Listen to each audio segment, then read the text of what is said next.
같은 동북아인데 이렇게 다를 수 있나요? 라고 말하며 혀를 내두르는 영국 여기자가 있습니다. 그녀는 LA 재난 현장에서 취재 중 한중일 세 개국이 반응하는 다른 태도를 볼 수 있었다고 하는데요. 도대체 무엇을 본 걸까요? 지금 들으러 가보겠습니다. 안녕하세요.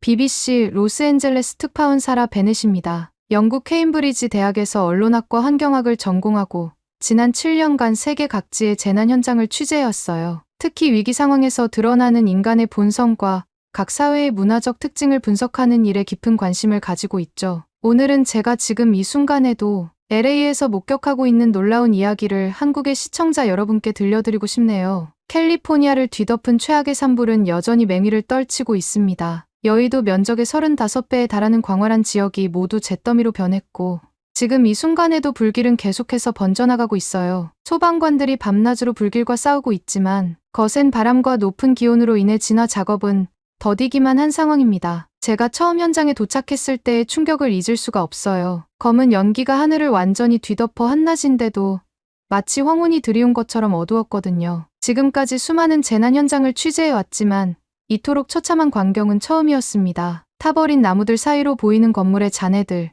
재로 뒤덮인 거리, 그리고 그 속에서 망연자실한 표정으로 서 있는 사람들의 모습에 가슴이 무너져 내렸어요. 특히 윌셔 고등학교의 모습은 제 마음에 깊은 상처를 남겼습니다. 며칠 전까지만 해도 학생들의 웃음소리와 열정으로 가득했을 이곳은 이제 폐허가 되어버렸죠. 운동장의 미식축구 골대는 불길에 녹아 기괴한 형상으로 일그러졌고 도서관에서는 탄책들이 여전히 연기를 내뿜고 있었어요. 학교 앞 게시판에는 졸업식 6월 15일이라는 글자가 흐릿하게 남아있었는데 그 문구를 보는 순간 눈물이 왈칵 쏟아질 뻔했네요. 이재민들의 상황은 시간이 갈수록 더욱 심각해지고 있습니다. 대부분의 사람들이 겨우 몸만 빠져나온 상태라 당장 마실 물과 먹을 음식조차 구하기 힘든 실정이에요. 임시 대피소는 이미 수용 한계를 훨씬 넘어섰고 길거리에는 모든 것을 잃은 사람들이 망연자실한 표정으로 앉아있죠. 저는 이들을 인터뷰하면서 수없이 많은 눈물을 마주했습니다. 50년간 살아온 집이 순식간에 사라졌다는 노부부의 이야기,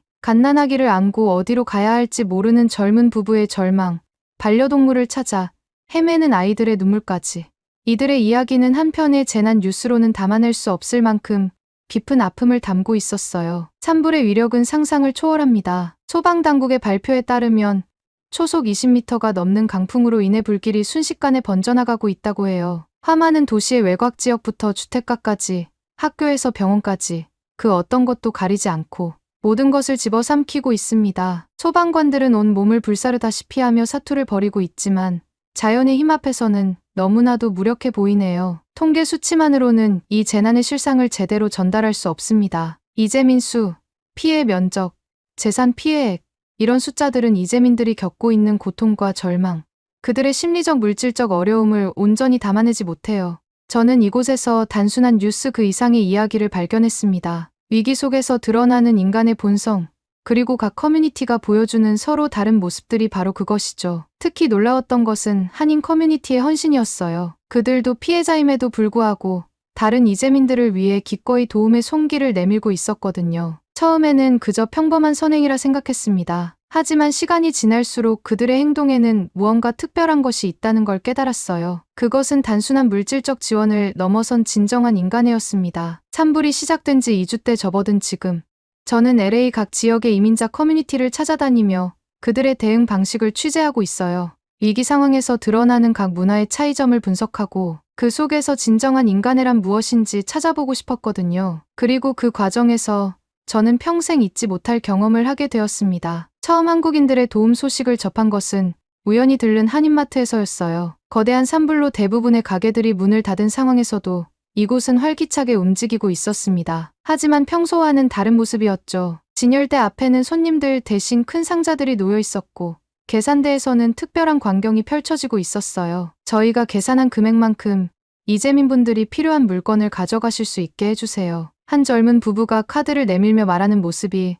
제 눈에 들어왔습니다. 선결제를 통해 이재민들을 돕겠다는 거였죠. 놀라운 것은 이들만이 아니었어요. 계산대 앞에는 비슷한 마음을 가진 사람들이 줄을 서 있었고 마트 한쪽에는 이미 수많은 생필품 차곡차곡 쌓여 있었습니다. 한인마트 주인 김민수 씨는 이렇게 설명해 주었어요. 우리도 92년 LA 폭동 때 많은 도움을 받았습니다. 그때 받은 온정을 이제는 우리가 나눠야 할 때라고 생각해요. 더욱 놀라운 것은 한식당들의 모습이었습니다. 대부분의 식당이 문을 닫은 상황에서도 한식당들은 하나둘씩 문을 열기 시작했어요. 그것도 영업을 위해서가 아니었죠. 따뜻한 국밥과 칼국수를 끓여 이재민들에게 무료로 제공하기 시작한 겁니다. 처음에는 몇 군데 식당에서 시작된 작은 움직임이었어요. 하지만 이 소식이 커뮤니티 내에 퍼지면서 점점 더 많은 식당들이 동참하기 시작했습니다. 식당마다 각자의 전문 메뉴로 이재민들을 돕기 시작했죠. 김치찌개, 된장찌개, 순두부찌개 같은 따뜻한 국물 요리부터 비빔밥, 불고기까지 다양한 한식이 이재민들의 지친 몸과 마음을 달래주었어요. 특히 인상 깊었던 것은 희망식당의 박영희 사장님이었습니다. 30년간 운영해온 식당의 모든 수익금을 이재민 돕기에 기부하기로 결심하신 거예요. 이게 제가 할 수 있는 전부예요. 우리 음식으로 힘들어하는 분들께 조금이나마 힘이 되고 싶습니다. 한 그릇의 국밥이 누군가에게는 희망이 될 수 있잖아요. 박 사장님의 말씀처럼 한 그릇의 국밥은 단순한 음식 그 이상의 의미를 가지고 있었습니다. 따뜻한 국물을 받아든 한 이재민은 눈물을 흘리며 이렇게 말씀하셨어요. 하루 종일 아무것도 먹지 못했어요. 이 따뜻한 국밥 한 그릇 덕분에 버틸 수 있을 것 같습니다. 음식을 나눠주시는 것도 감사한데 더 감사한 건 따뜻하게 대해주시는 마음이에요. 한국인들의 도움은 여기서 그치지 않았습니다. 한인 교회들은 임시 대피소로 변신했고 한인 의사들은 무료 진료소를 열었어요. 한인 약사들은 필수 의약품을 지원했고 한인 운수업자들은 무료 수송을 담당했습니다. 특히 감동적이었던 것은 이 모든 것이 자발적으로 이루어졌다는 점이에요. 누군가가 지시하거나 조직한 것이 아닌 각자가 할 수 있는 방법으로 돕기 시작한 것이었죠. 그리고 그 도움은 단순한 물질적 지원을 넘어 진정한 위로와 희망이 되어 주었습니다. 하나님 봉사자는 이렇게 말씀하셨어요. 우리는 그저 우리가 할 수 있는 일을 하는 겁니다. 이건 단순한 기부나 봉사가 아니에요. 우리 모두가 함께 살아남는 방법이죠. 실제로 한국인들의 도움은 매우 실질적이고 효과적이었습니다. 대형 마트나 구호단체들이 아직 발을 들이지 못한 상황에서 한인 커뮤니티는 이재민들에게 가장 필요한 것이 무엇인지 정확히 파악하고 그에 맞는 도움을 제공했어요. 따뜻한 음식, 생필품, 의약품, 그리고 무엇보다 중요한 정서적 지원까지. 특히 인상 깊었던 것은 한국인들의 섬세한 배려였습니다. 단순히 물건을 나눠주는 것이 아니라 받는 사람의 입장을 최대한 고려했어요. 예를 들어 음식을 배달할 때도 일회용 그릇 대신 제대로 된 그릇에 담아 제공했죠. 비록 작은 차이일 수 있지만 이런 섬세한 배려가 이재민들의 마음을 더욱 따뜻하게 만들었습니다. 한국인들이 보여준 이런 모습은 진정한 인류애가 무엇인지 보여주는 것 같아요. 한 피해 주민의 말입니다. 이어서 그는 단순히 도움을 받는다는 느낌이 아니라 마치 가족처럼 대해주시니 정말 감사하다고 덧붙였죠. 매일매일 새로운 감동적인 이야기가 이어졌습니다. 은퇴한 한인 미용사들이 모여 이재민들의 머리를 깎아주는 봉사를 시작했고 한인 세탁소들은 이재민들의 옷을 무료로 세탁해 주었어요. 심지어 자신도 피해자임에도 불구하고 남은 것을 나누는 분들도 계셨습니다. 이런 한국인들의 모습을 지켜보며 저는 진정한 나눔이란 무엇인지 깨달을 수 있었어요. 그것은 단순히 물건이나 돈을 주는 것이 아닙니다. 받는 사람의 마음까지 헤아리는 것, 그리고 그들에게 희망과 용기를 주는 것이었죠. 한국인들은 바로 그것을 실천하고 있었어요. 한국인들의 실질적인 도움이 이재민들의 육체적, 정신적 고통을 덜어주고 있을 때 저는 일본인 커뮤니티를 취재하기 위해 리틀도쿄로 향했어요. 이곳에서는 또 다른 형태의 지원이 이루어지고 있었습니다. 리틀도쿄 중심부의 문화회관에는 수백 개의 상자가 정갈하게 쌓여 있었어요. 겉으로 보기에는 평범해 보이는 상자들이었지만 그 안에는 일본인들 특유의 정성과 체계성이 고스란히 담겨 있었습니다. 첫 번째로 제 눈길을 사로잡은 것은 정교하게 접힌 수천 마리의 종이학이었어요. 각각의 종이학은 똑같은 크기로 정성스럽게 접혀 있었고 화려한 색상의 종이들이 마치 무지개처럼 아름다운 광경을 연출하고 있었습니다. 1000마리의 종이학에는 평화와 희망을 기원하는 우리의 마음이 담겨 있어요. 일본인 자원봉사자 사카에 유키코 씨의 설명이었습니다. 그녀는 이어서 이렇게 말했어요. 히로시마와 나가사키의 평화공원에도 이런 종이학들이 있죠. 우리는 그때의 아픔을 겪었기에 재난을 겪은 분들의 마음을 위로하고 싶었어요. 각각의 상자에는 1000마리의 종이학과 함께 일본어와 영어로 쓰여진 손편지가 들어 있었습니다. 편지에는 위로의 말과 함께 일본의 전통적인 재난 극복 사례들이 소개되어 있었어요. 쓰나미, 지진 등 수많은 재난을 이겨낸 일본인들의 경험과 지혜가 꼼꼼하게 정리되어 있었죠. 더욱 놀라웠던 것은 이 모든 것이 완벽한 조직력으로 진행되고 있다는 점이었어요. 자원봉사자들은 각자의 역할이 명확했고 마치 오래전부터 준비해온 것처럼 체계적으로 움직였습니다. 상자 포장부터 배송까지 모든 과정이 일사불란했죠. 한쪽에서는 일본 전통북 공연이 펼쳐지고 있었어요. 타이코 연주자들은 힘찬 북소리로 이재민들에게 용기와 희망을 전하고자 했습니다. 그들의 설명에 따르면 이는 오래된 일본의 재난 극복 의식이라고 해요. 하지만 이런 일본인들의 정성스러운 지원에도 아쉬운 점은 있었습니다. 당장 끼니를 걱정해야 하는 이재민들에게는 실질적인 도움이 절실했기 때문이에요. 종이학은 정말 예쁘고 감동적이에요. 하지만 지금 우리에게 필요한 건 물 한 병, 따뜻한 음식 한 그릇인데 한 이재민의 말씀이었죠. 특히 어른들의 반응이 그랬습니다. 하지만 아이들의 반응은 달랐어요. 화려한 색상의 종이학과 정성스러운 손편지에 아이들의 눈은 반짝반짝 빛났죠. 와, 정말 예뻐요.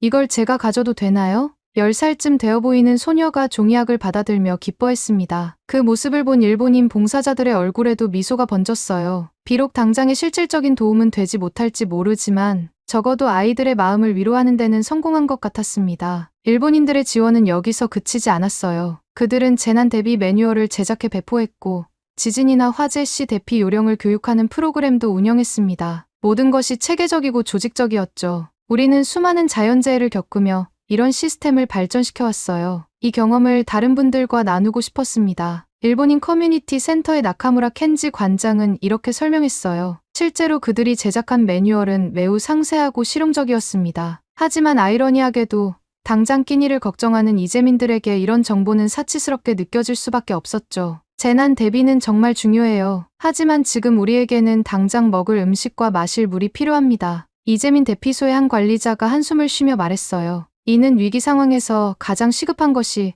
무엇인지를 다시 한번 생각하게 만드는 말이었습니다. 그럼에도 불구하고 일본인들의 정성과 노력은 분명 그들만의 특별한 가치가 있었어요. 체계적인 접근 방식, 꼼꼼한 준비성, 그리고 미래를 대비하는 자세는 분명 배울 점이 많았습니다. 특히 인상 깊었던 것은 그들의 변함없는 태도였어요. 일부 이재민들의 실망스러운 반응에도 불구하고 그들은 묵묵히 자신들의 방식으로 도움을 이어갔습니다. 그들에게 이것은 단순한 지원이 아닌 자신들의 문화와 전통을 통한 진심 어린 위로였기 때문이죠. 한국인들의 따뜻한 나눔과 일본인들의 상징적인 위로가 이어지는 동안 저는 취재 중 예상치 못한 상황들을 목격하게 되었어요. 처음에는 단순한 해프닝이라고 생각했지만 시간이 지날수록 그것은 심각한 문제로 발전해갔습니다. 한인마트 앞에서 처음 이상한 점을 발견했어요. 한 무리의 사람들이 무료 생필품을 받아간 후 근처 주차장에서 그것들을 다른 상자에 옮겨 담고 있었습니다. 처음에는 단순히 정리하는 것이라 생각했죠. 하지만 그들의 행동이 수상해 보여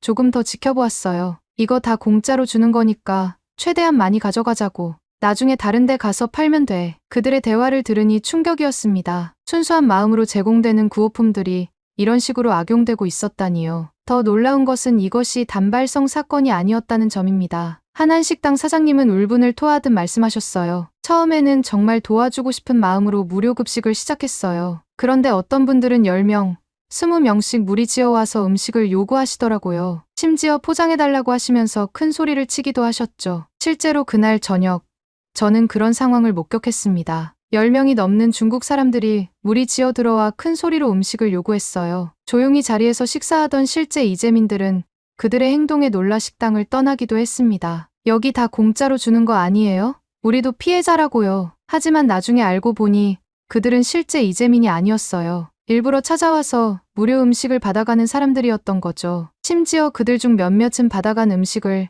다른 곳에서 판매하기도 했다고 합니다. 이런 상황이 계속되자 실제 피해자들이 도움을 받지 못하는 일이 발생하기 시작했어요. 한 봉사자는 이렇게 말씀하셨습니다. 진짜 도움이 필요한 분들은 너무 지쳐서 여기까지 오시지도 못해요. 그런데 이렇게 가짜 이재민들이 와서 물품을 독차지해가니 정작 필요한 분들께 드릴 게 없어요. 더 심각한 것은 이런 행동이 구호활동 전반에 악영향을 미치고 있다는 점이었습니다. 선의의 도움이 악용되는 것을 본 많은 사람들이 지원을 주저하기 시작했어요. 봉사자들의 사기도 떨어졌고요. 이제는 도와주고 싶어도 조심스러워요. 정말 도움이 필요한 분인지 아닌지 의심하게 되니까요. 한 자원봉사자의 말씀이었습니다. 순수한 마음으로 시작된 도움이 이렇게 불신으로 변질되는 것을 보니 안타까웠어요. 특히 충격적이었던 것은 중국인들의 조직적인 행동이었습니다. 서로 연락을 주고받으며 어디에서 무료 구호품을 준다는 정보를 공유하고 심지어는 교대로 줄을 서서 여러 번 물품을 받아가는 경우도 있었어요. 어제는 20명이 한꺼번에 와서 모든 김치찌개를 포장해 가더니 오늘은 다른 20명이 와서 똑같은 걸 요구하네요. 우리가 봉사하는 걸 마치 당연하게 여기시는 것 같아요. 한식당 주인의 한탄이었습니다. 그들의 행동은 단순히 구호품을 받아가는 것을 넘어 마치 권리를 주장하는 것처럼 보였어요. 이런 상황이 계속되자 일부 한인 상점들은 할 수 없이 신분 확인을 시작했습니다. 실제 이재민인지 확인하기 위해서였죠. 하지만 이마저도 쉽지 않았어요. 신분 확인을 하려고 하면 오히려 큰 소리를 지르면서 차별이라고 하세요. 우리가 봉사하는 마음을 완전히 무너뜨리는 거죠. 결국 일부 가게들은 무료 지원을 중단할 수밖에 없었습니다. 악용하는 사람들 때문에 정작 도움이 필요한 사람들이 피해를 보게 된 거예요. 이는 재난 상황에서 우리가 마주하게 되는 또 다른 비극이었습니다. 이런 부정적인 모습들은 커뮤니티 전체의 이미지를 실추시켰을 뿐만 아니라 구호활동 전반에 대한 불신을 키웠어요. 선의의 지원이 악용될 수 있다는 우려는 다른 지원단체들의 활동에도 영향을 미쳤습니다. LA 산불 현장을 취재하면서 저는 각 커뮤니티의 서로 다른 모습들을 지켜보았어요. 처음에는 단순히 문화적 차이라고 생각했던 것들이 시간이 지날수록 더 깊은 의미로 다가왔습니다. 한국인들의 모습은 특히 인상적이었어요. 그들은 말 그대로 행동으로 보여주었습니다. 제가 취재한 많은 한국인들은 자신들의 선행이 이렇게 큰 반향을 일으킬 줄은 몰랐다고 해요. 그저 당연히 해야 할 일을 했을 뿐이라고 말씀하시죠. 하지만 바로 그 당연함이 얼마나 특별한 것인지를 이제는 전 세계가 알게 되었습니다. 오늘도 LA의 하늘은 여전히 불타고 있어요. 하지만 그 속에서 피어난 희망의 불씨는 더욱 밝게 빛나고 있습니다. 한국인들이 보여준 따뜻한 마음이 세상을 조금씩 변화시키고 있기 때문이죠. 우리도 이웃을 도울 수 있는 방법을 찾아보게 되었습니다. 한국의 정신이 전 세계에 퍼졌으면 좋겠어요. 이런 반응들은 단순한 감상을 넘어 실제 행동의 변화로 이어졌습니다. 가슴 깊이 새겨졌어요. 그들은 자신들도 피해자였음에도 불구하고 더 어려운 이웃을 위해 기꺼이 자신의 것을 나누었습니다. 이것이야말로 진정한 인류애가 아닐까요? 일본인들의 지원은 또 다른 면을 보여주었어요. 그들의 체계적이고 상징적인 접근은 분명 가치가 있었습니다. 비록 당장의 실질적인 도움은 되지 못했을지 모르지만 1000마리의 종이학에 담긴 그들의 정성과 평화에 대한 염원은 특별했죠. 특히 아이들의 눈빛이 종이학을 보며 반짝였던 순간을 잊을 수 없어요. 하지만 위기 상황에서는 감정적인 위로보다 실질적인 도움이 더 절실하다는 것도 배웠습니다. 아무리 아름다운 메시지라 해도 당장 끼니를 걱정하는 사람들에게는 한 끼의 식사가 더 소중할 수 있다는 거죠. 그리고 안타깝게도 일부 중국 사람들의 부정적인 행동은 우리 사회의 어두운 면도 보여주었어요. 순수한 선의가 악용될 수 있다는 현실은 마음 아팠습니다. 하지만 이런 부정적인 모습 때문에 도움의 손길마저 멈춰서는 안 된다는 것도 깨달았어요. 이처럼 서로 다른 대응 방식의 뿌리는 각국의 역사적 경험에서 찾을 수 있습니다. 며칠 동안 도서관과 현지 전문가들을 찾아다니며 자료를 조사했고 그 과정에서 흥미로운 사실들을 발견할 수 있었어요. 먼저 한국인들의 나눔 문화는 수천 년의 역사 속에서 형성되었습니다. 농경 사회에서 발달한 품앗이와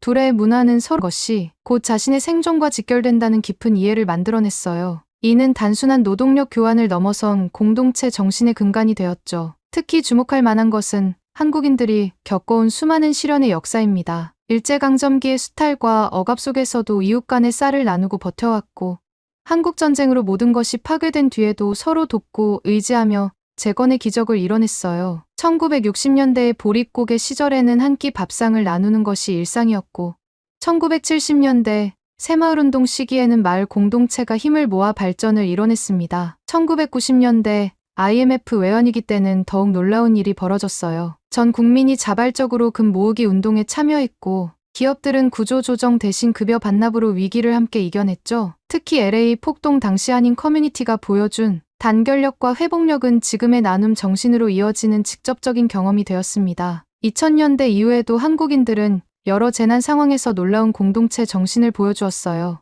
2007년 태안기름 유출 사고 때는 전국에서 자원봉사자들이 몰려와 해변을 닦았고 2014년 세월호 참사 때는 전 국민이 하나 되어 슬픔을 나누며 서로를 위로했습니다. 이런 경험들이 쌓여 지금의 실질적이고 따뜻한 나눔의 문화가 된 것이죠. 일본의 대응 방식 역시 그들만의 독특한 역사적 맥락이 있습니다. 잦은 지진과 쓰나미로 인해 일본은 일찍부터 체계적인 재난 대응 시스템을 발전시켜왔어요. 특히 1923년 관동대 지진의 경험은 그들의 재난 대응 문화에 큰 영향을 미쳤습니다. 1995년 고베 대지진은 또 다른 전환점이 되었죠. 이때의 교훈을 바탕으로 일본은 더욱 정교한 매뉴얼과 시스템을 구축했어요. 2011년 동일본 대지진 때는 이러한 시스템이 빛을 발했습니다. 혼돈 속에서도 질서정연하게 구호품을 배분하고 피해자들을 지원했죠. 종이학 접기와 같은 상징적 행위에도 깊은 역사적 의미가 담겨 있습니다. 히로시마와 나가사키의 원폭 피해를 겪으며 일본인들은 평화와 위로의 상징으로 종이학을 접기 시작했어요. 사다코 이야기로 대표되는 이 전통은 이제 전 세계적인 평화의 상징이 되었죠. 재난 현장에서 이런 방식을 고수하는 것은 단순한 지원을 넘어 정신적 치유와 희망의 메시지를 전하고자 하는 그들의 문화적 표현인 것입니다. 반면 중국의 경우는 더욱 복잡한 역사적 배경을 가지고 있습니다. 1950년대 대약진 운동의 실패로 인한 대기근, 1960년대 문화대혁명 시기의 극심한 혼란과 박해는 중국인들의 집단 기억에 깊은 상처를 남겼어요. 이 시기에 많은 사람들이 생존을 위해 극단적인 선택을 해야 했고 이웃을 감시하고 고발해야 하는 상황도 있었습니다. 1978년 개혁개방 이후에는 또 다른 변화가 찾아왔죠. 선불론이라는 이름하에 일부가 먼저 부자가 되어야 한다는 사고방식이 퍼졌고 이는 극단적인 실리주의로 이어졌습니다. 급격한 경제성장 과정에서 빈부격차가 커졌고 이는 사회적 신뢰의 약화로 이어졌어요. 천안문 사태 이후에는 정부에 대한 불신과 함께 개인주의적 성향이 더욱 강화되었습니다. 먹이사슬의 맨 밑바닥이 되지 말라는 말이 유행할 정도로 생존 제일주의적 사고가 퍼졌죠. 최근의 코로나19 사태에서 보여준 중국 정부의 강압적인 통제는 이런 불신과 개인주의를 더욱 강화시켰다는 평가를 받고 있습니다. 이처럼 각국의 서로 다른 대응 방식은 단순한 문화적 차이가 아닙니다. 그것은 그들이 걸어온 역사적 여정의 결과물이자 수많은 시행착오와 경험을 통해 형성된 집단적 지혜 혹은 상처의 표현이었던 것이죠. 처음 이 취재를 시작할 때만 해도 저는 단순히 재난 상황에서의 문화적 차이를 보도하려 했습니다. 하지만 시간이 지날수록 이것은 단순한 문화적 차이를 넘어선 무언가가 있다는 걸 알게 되었어요. 그것은 바로 진심이었습니다. 진심은 결코 숨길 수 없는 법이에요. 한국인들의 따뜻한 나눔에서, 일본인들의 정성스러운 준비에서, 그리고 안타깝게도 일부 사람들의 이기적인 행동에서도 그들의 진심이 드러났습니다. 특히 한국인들의 선행은 제게 깊은 감동을 주었어요. 저는 BBC 특파원으로서 객관성을 유지하려 노력했지만 그들의 진정성 앞에서는 저도 모르게 마음이 움직였습니다. 결국 저는 취재를 마친 후 개인적으로 한인 자선단체에 기부를 하게 되었어요. 왜 한국인들은 이렇게까지 하시는 거죠? 제가 한 봉사자에게 물었을 때 그는 이렇게 답했습니다. 우리도 한때 어려움을 겪었고 그때 받은 도움을 잊지 못해요. 이제는 우리가 그 도움을 갚을 때라고 생각합니다. 이 말에는 깊은 의미가 담겨 있었어요. 도움은 단순히 주고받는 것이 아닌 세대를 거쳐 이어지는 것이라는 거죠. 이번 취재는 제 기자 생활에 큰 전환점이 되었어요. 위기 상황에서 진정으로 필요한 것이 무엇인지, 그리고 진정한 도움이란 무엇인지 깊이 생각하게 되었습니다. 단순한 물질적 지원을 넘어 따뜻한 마음과 실질적인 도움이 함께할 때 비로소 진정한 의미가 있다는 것을 깨달았죠. 7년간의 특파원 생활 동안 저는 수많은 재난 현장을 취재했습니다. 그때마다 늘 비슷한 모습을 보아왔죠. 대형 구호단체들의 현수막이 펄럭이고 언론사들의 카메라가 번쩍이며 정치인들의 격려 방문이 이어지는, 하지만 LA 산불 현장에서 만난 한국인들은 달랐어요. 현수막도 카메라도 화려한 구호도 없었습니다. 그저 자신의 자리에서 할 수 있는 일들을 묵묵히 해내는 사람들이 있었을 뿐이었죠. 한 그릇의 국밥을 끓이고